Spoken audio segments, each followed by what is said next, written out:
Israeli বাহিনীর বিরামহীন বিমান হামলায় কাঁপছে লেবানন। দিন কি রাত রাজধানী বৈরুত থেকে সব জায়গায় চলছে তাণ্ডব। শনিবার দেশটির দক্ষিণাঞ্চলের সীমান্তবর্তী শহরের আবাসিক ভবনেও ঘটে বিকট বিস্ফোরণ। এ প্রসঙ্গে ইসরায়েলি সেনাবাহিনীর দাবি, সশস্ত্র গোষ্ঠী হিজবুল্লাহ ও সামরিক স্থাপনায় চালানো হয় এ হামলা। এতে নারী, শিশুসহ সাধারণ মানুষের লাশের সারি বাড়ছে।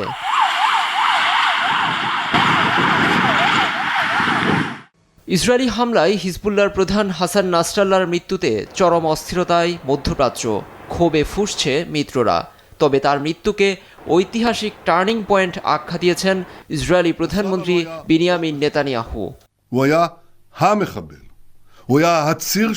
খুনি হাসান নাসরাল্লাহকে সফলভাবে নির্মূল করেছে ইসরায়েল। ইসরায়েলি থেকে শুরু করে মার্কিনী হত্যাকাণ্ডে তার হাত রয়েছে। তার মৃত্যু এই অঞ্চলে ক্ষমতার ভারসাম্যে পরিবর্তন আনবে।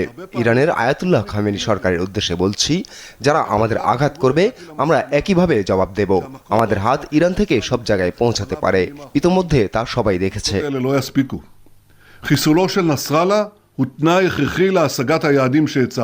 এর কঠিন বদলা নেওয়ার হুঙ্কার দিয়েছে হিজবুল্লাহর মিত্র ইরান। আর ইরানের প্রেসিডেন্ট মাসুদ পেজেশকিয়ান দাবি করেছেন, হাসান নাসরাল্লাহকে হত্যার নির্দেশ এসেছিল নিউ ইয়র্ক থেকে।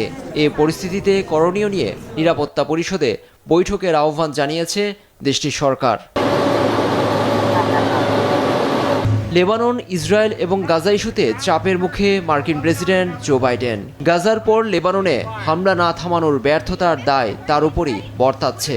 লেবানন প্রসঙ্গে স্থানীয় সময় শনিবার যুক্তরাষ্ট্রের ডেলোয়ার অঙ্গরাজ্যে সাংবাদিকদের প্রশ্নের মুখে পড়েন বাইডেন। এ সময় তিনি বলেন, এখন যুদ্ধবিরতির সময়।